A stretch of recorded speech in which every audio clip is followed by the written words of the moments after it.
अस्सलाम वालेकुम दोस्तों, उम्मीद है आप सब खैरियत से होंगे। आज मैं आपके लिए एक 5 रिले स्टेबलाइज़र के बारे में कुछ इन्फॉर्मेशन लेकर आया हूँ। तो वीडियो को आगे बढ़ाने से पहले मैं ये कहना चाहता हूँ कि सब दोस्तों को ये कहना चाहता हूँ कि हमारी वीडियो को आखिर तक देखें, लाइक करें, कमेंट करें और शेयर करें, सब्सक्राइब करें। दोस्तों, उससे ये होगा कि हमारी हर नई आने वाली वीडियो सबसे पहले आपको मिलती रहेगी और आप उससे कुछ फ़ायदा हासिल करते रहेंगे। तो दोस्तों, चलिए वीडियो को आगे बढ़ाते हैं।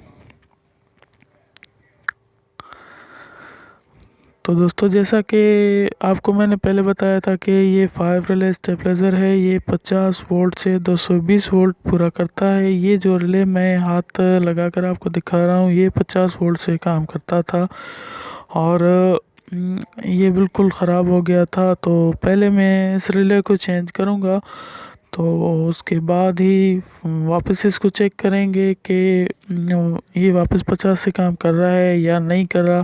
अगर नहीं कर रहा है तो आगे और भी फॉल्ट चेक करेंगे, लेकिन पहले इस रिले को चेंज करेंगे क्योंकि 50 वोल्ट वाले का ये रिले ज़्यादातर ख़राब होता है और यही रिले से 50 वोल्ट से 220 बनाता है, उसके बाद 100 वोल्ट से 220 बनाता है, क्योंकि दोनों हिसाब में यही रिले काम करता है। बकाया जो छोटे रिले लगे हुए हैं वो ज़्यादातर ख़राब नहीं होते हैं क्योंकि वो एक ही बार काम करते हैं। तो इस वजह से ये बड़े रिले जो लगाया है, इस पर लोड भी ज़्यादा होता है क्योंकि मेन वोल्टेज से ही क्रॉस होते हैं, तो ये ज़्यादातर ख़राब होते हैं। तो दोस्तों, जैसा कि आप देख रहे हैं, मैं इस रिले को निकाल रहा हूँ।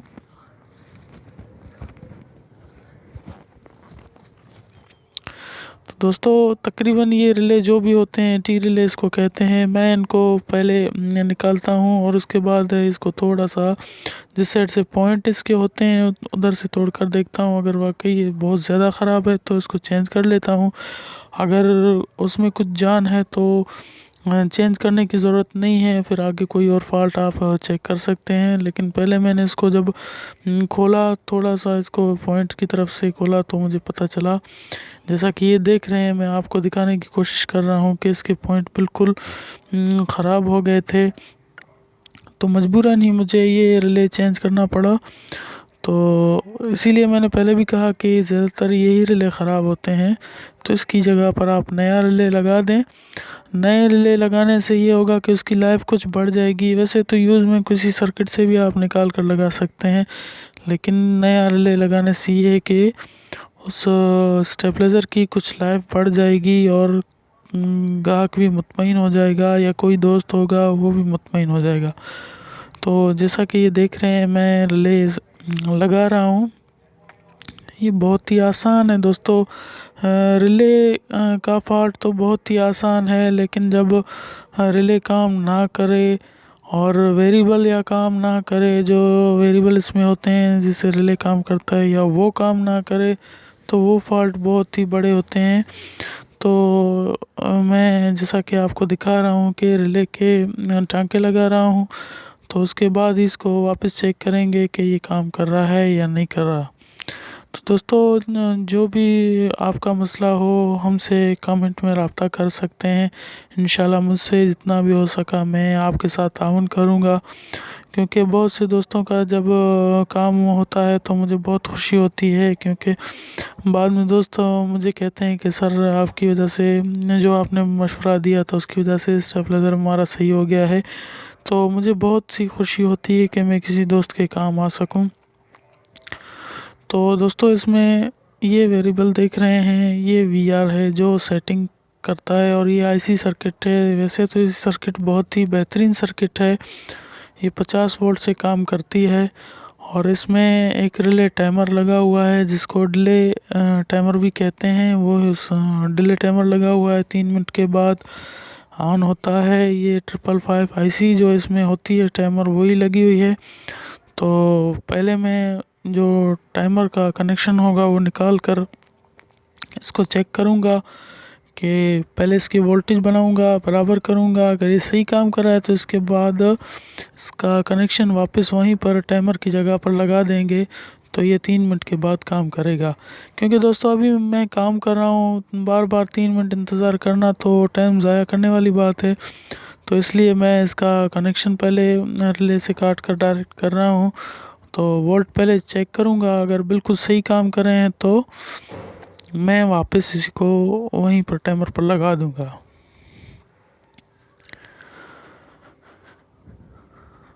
तो जैसा कि दोस्तों देख रहे हैं, मैंने ये कनेक्शन लगाया है।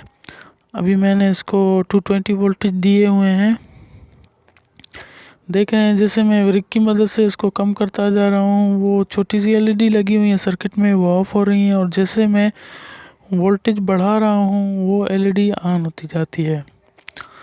तो जो भी रिले ऑन होता है उसके सामने एलईडी लगी हुई है, आपको बखूबी देख सकते हैं कि जब वो एलईडी ऑन होती है तो इसका मतलब है ये रिले ऑन हो गया।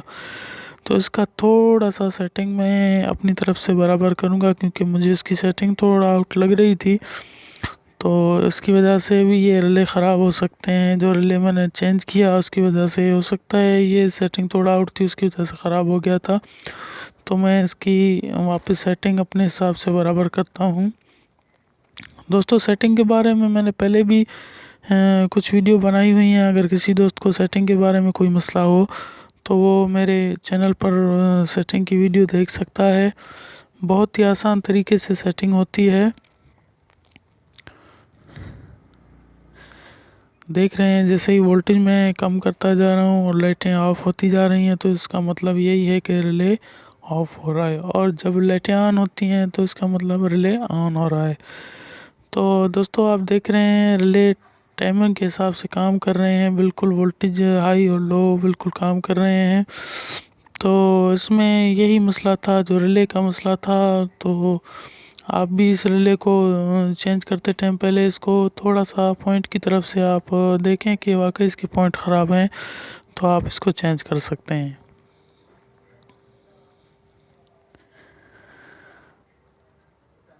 तो दोस्तों जैसा कि आपने देखा, मैंने इसमें रिले लगाया। अभी इसकी सेटिंग मैं चेक कर रहा हूँ। अगर इसकी सेटिंग बिल्कुल सही हो जाएगी तो मैं इसको वापस पैक कर दूँगा।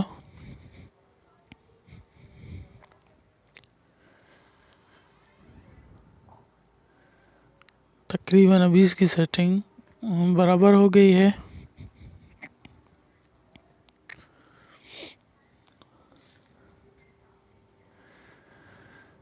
आप देख रहे हैं बिल्कुल हाई लो के हिसाब से वोल्टेज काम कर रहे हैं। जैसा कि मैंने पहले कहा कि कोई भी मसला हो तो आप मुझसे कमेंट में रब्ता कर सकते हैं।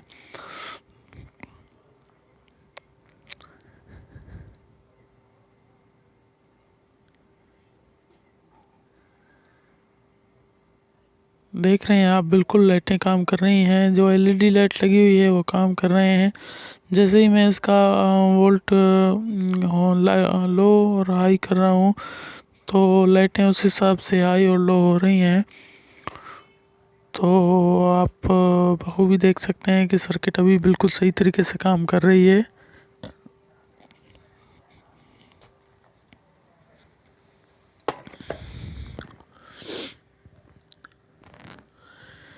ये टाइमर रिले था जिसकी लाइट ऑन हो गई है, ये टाइमर रिले था। और वो टाइमर आईसी मैंने जहाँ पर हाथ रख रहा हूँ ये 555 आईसी है। ये टाइमर की जगह पर इस्तेमाल होती है। ये बहुत ही बेहतरीन आईसी है जो ज़्यादातर टाइमर के हिसाब से काम करती है।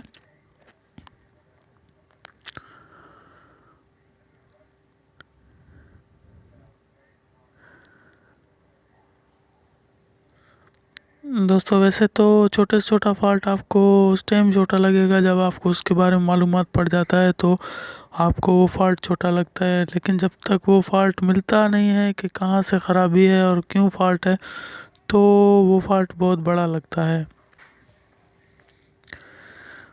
तो अभी मैं वही कनेक्शन निकाल रहा हूँ जो मैं टाइमर सर्किट को डायरेक्ट किया था, वही वापस अपने टाइमर की जगह पर लगा दूँगा। क्योंकि 3 मिनट के बाद जो भी आगे कनेक्शन होगा उसको वोल्ट देगा, तो आगे कोई नुकसान नहीं होगा। क्योंकि बिजली जिस टाइम आती है तो उस टाइम वोल्टेज बहुत हाई होते हैं और आगे चीज़ जो लगी होगी वो ख़राब होने का ख़तरा है।